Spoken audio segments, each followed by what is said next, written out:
Hello dear friends and welcome to the Zeepy Sleep Podcast. Tonight's wind-down story is called The Biscuit Tin's Bedtime Wish.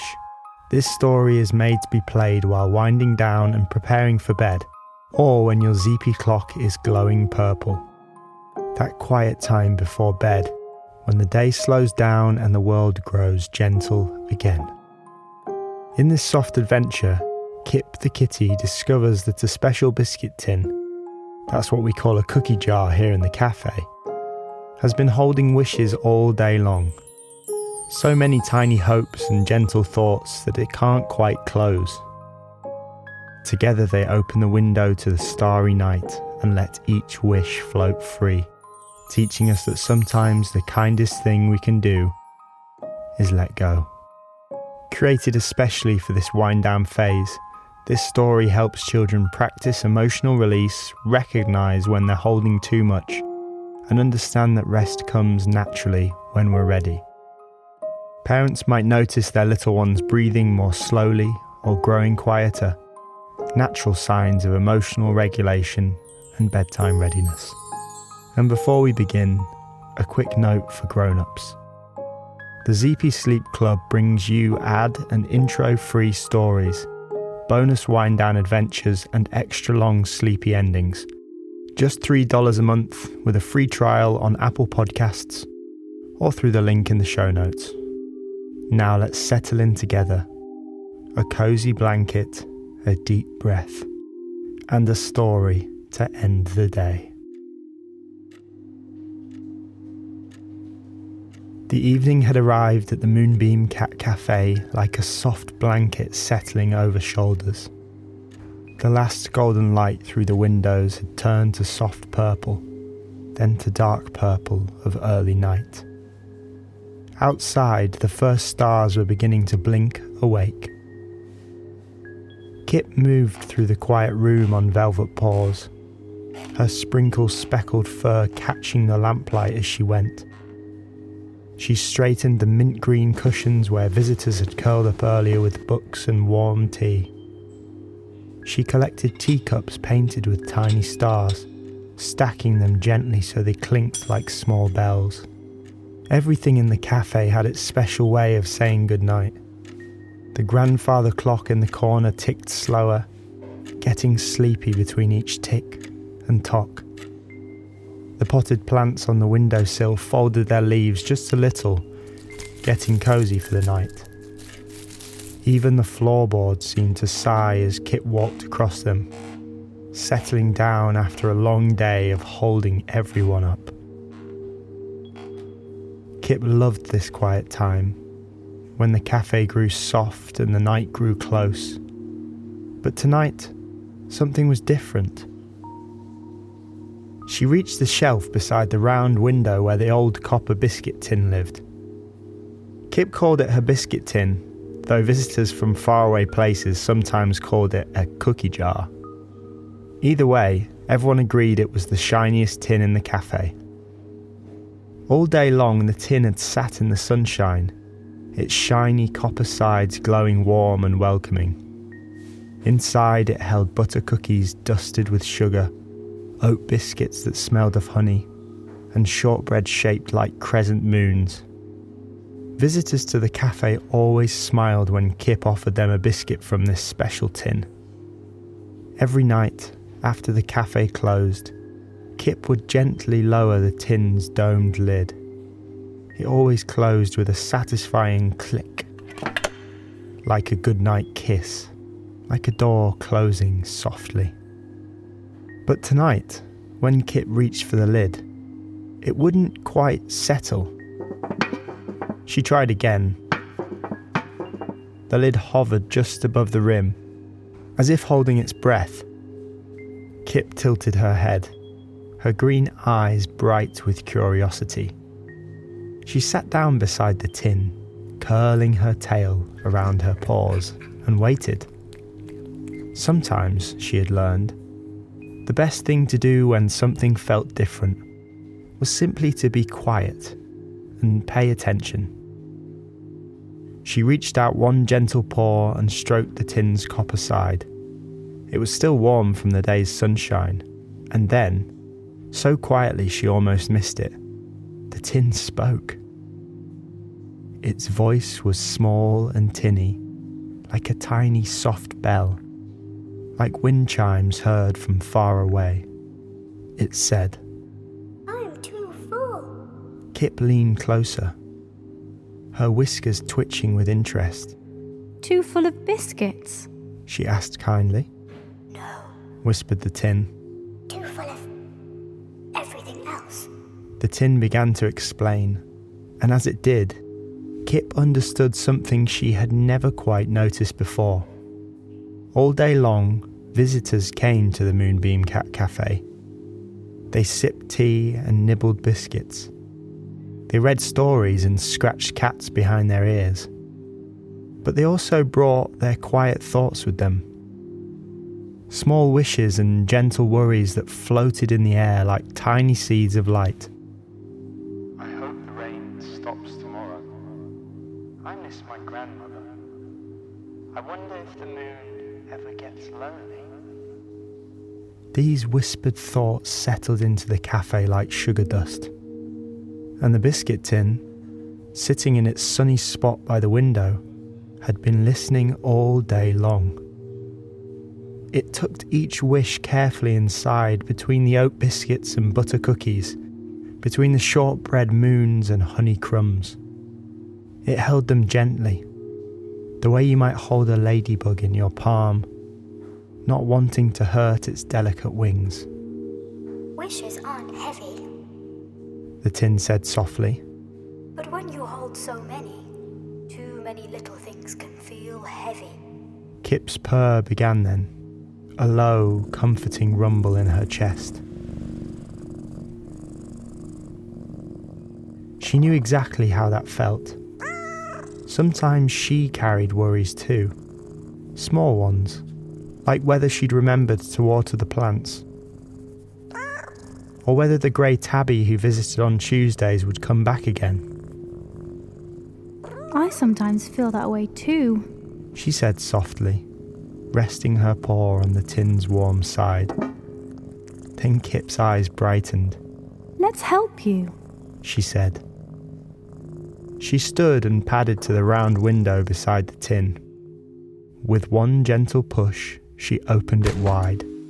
Cool night air flowed in, carrying the scent of lavender from the garden and something else, something that smelled like starlight and magic.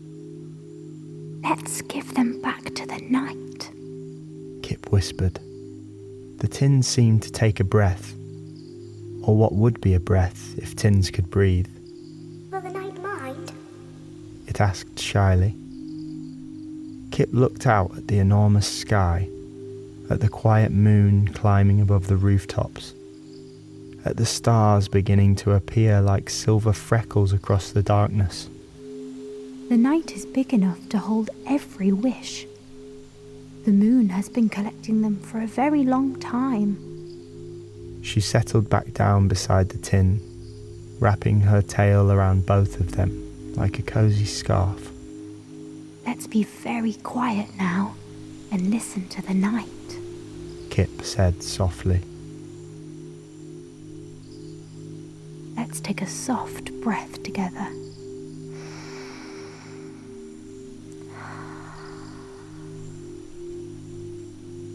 So they began.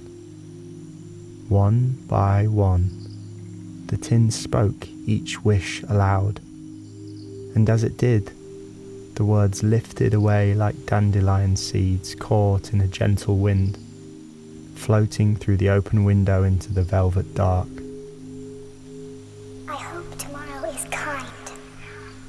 That one sparkled as it went, tumbling end over end like a tiny acrobat. "I wish my friend remembers me." That one hummed a soft note, like a lullaby only the stars could hear. "I wonder what dreams taste like." That one drifted in slow spirals, as if wanting to dance with the breeze before finding its place among the stars. Breathe gently with the night air. Kip whispered. With each wish released, the tin grew lighter. Its copper sides seemed to breathe more easily. The tight feeling inside it, the feeling of holding too much, began to loosen and fade, like knots gently coming undone. Kip watched the wishes drift toward the moon, each one finding its own quiet place in the night. The moon gathered them softly in her silver glow, tucking them into the spaces between stars where they could rest and maybe, someday, come true.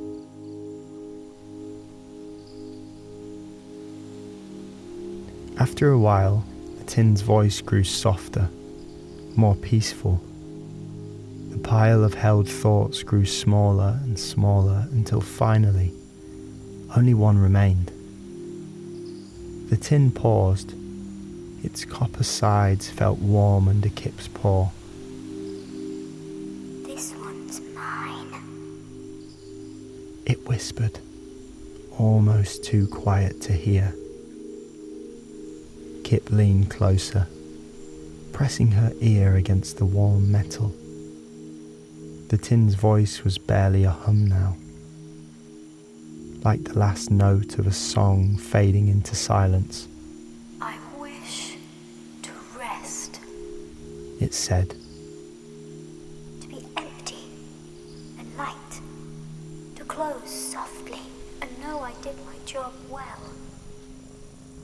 Kip smiled, the kind of smile that feels like sunshine from the inside. Her purr deepened, vibrating gently against the tin. That's the best wish of all, She said. Together, they let it go. But this wish didn't float out the window with the others. Instead, it drifted down, down, down into the tin's own copper heart, where it settled like a sigh, like a child finally crawling under warm blankets after a long day of play. The tin glowed faintly in the moonlight. It felt peaceful now, ready. The lid began to lower, slowly, slowly like eyelids growing heavy. Kip watched as it came to rest perfectly on the rim. And then, click. The sound was perfect. Kip closed the window gently, leaving just a crack for the night breeze to whisper through. She looked around the Moonbeam Cat Café. Everything was at peace now. The teacups were stacked and sleeping. The cushions were fluffed and dreaming. The ferns breathed slowly in their pots. And the biscuit tin rested on its shelf, lid closed, sides cool and content. Sometimes, Kip thought, it's okay to stop holding on. Sometimes the best thing we can do is let the night hold things for a while. She curled up on her favourite velvet cushion beside the window. Through the glass, she could see the wishes drifting gently among the stars, each one finding its own quiet place in the night. The moon smiled down at her, and Kip smiled back. She watched the last lamp flicker and fade to orange. The night tucked the cafe in softly, like a warm blanket. Carefully, lovingly, with no rush at all. Everything that needed to be held had been held. Everything that needed to be released had floated free. The cafe breathed slowly, in and out, like a friend falling asleep beside you.